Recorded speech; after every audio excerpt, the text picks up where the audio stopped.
So you're a college student or looking for a job, or even just a high school student looking to build your network, but nothing seems to be working. You're sending messages, you're sending emails, and you don't hear anything back. Here is how to use LinkedIn to really build a network.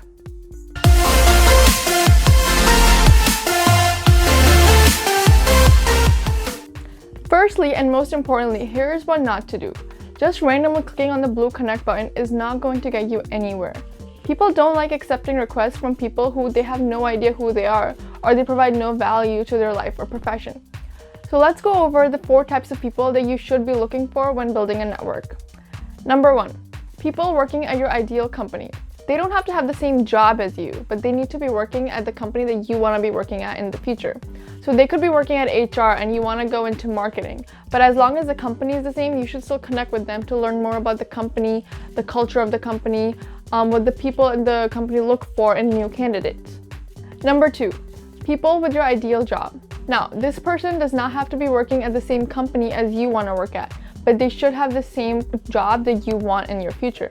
So you can learn more about the job, you can learn more about the obstacles that come in that job, and any advice they may have in order to succeed in that job. These are the most important kinds of people because they're basically your future self, and you want to learn everything about their job. The good, the bad, the ugly, the ins and the outs, and everything, every little struggle they went through to get to that place, and every little success they went through to get to that place, and any advice they may have for you.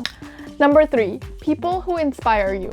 Now, these people do not have anything to do with your job or the company that you're working at, but these people just genuinely inspire you. For example, as a woman of color, you can follow other women of color who are really successful, and just their struggle and their journey is really going to inspire you. These are the people whose hard work and passion is going to light up the fire in you, and you just want to look at their work and see their success, and that's going to inspire you, even though your fields are not related, your jobs are not related.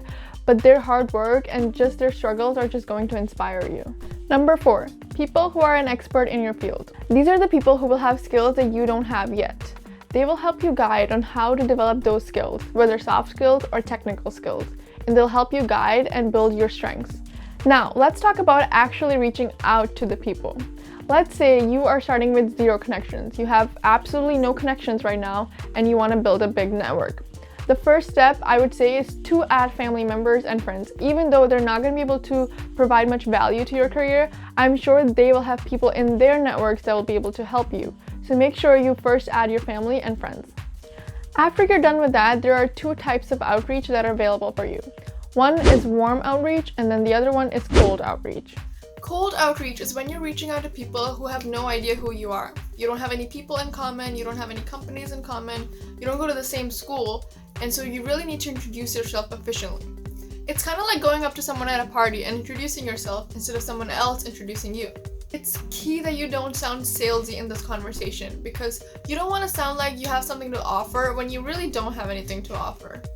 A lot of the times these people are really busy and they don't want to go through all these messages with salesy conversations and just trying to offer something that is really not there. So just be real, say exactly why you want to connect with them, what the purpose is, and introduce yourself efficiently. A clear-cut first message is just to say that, hey, I noticed that you work in this industry and I'm really inspired by your work. I would love to learn more about your journey. And then introduce yourself saying, hi, my name is this, and I go to this college, and this is the field that I want to be working in. And the last thing to say is that I want to learn more about your journey. Would you be willing to hop on a quick 15-minute call with me? Now, it's important that you give them a clear-cut action to take because if you just say, let's connect, they're going to accept your connection request and that ends there. But if you ask them to schedule a call with you, then you really start building a genuine connection. Now, it is likely that they won't respond to you as it is cold outreach and people don't like talking to random people on the phone. But if you talk about their profile and then your industry and show that those two connect really well, they might actually respond to you. Make sure you check out the description because I have a cold outreach template that you can just copy paste in your LinkedIn, switch up your name, your industry, and the person you're talking to, and you're good to go.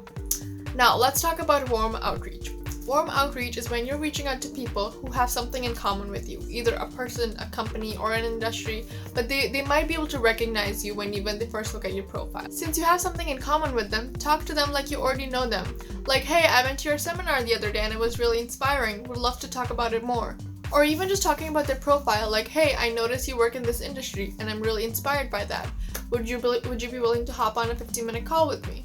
Now, as you noticed, in both the cold and the warm outreach, the goal is to build a genuine connection by getting them to schedule a call with you. And I know what you're thinking, that, oh, I don't like, a phone call is super awkward, a video call is super awkward, I don't want to do this. But that's how you're going to build a genuine connection. That is how you're going to get to know the people who are going to inspire you, who are going to help you in your industry, who have the same job as you want. And if you're thinking, what am I supposed to do in this phone call? What am I supposed to ask them? Make sure you subscribe, because I will be posting a video next week on how to conduct this phone call in a 15 to 20 minute concise manner. Also, check out the last video on how to start a conversation with anyone in 5 easy steps. And make sure you check out my fun links. This is Rida, and I will see you next week.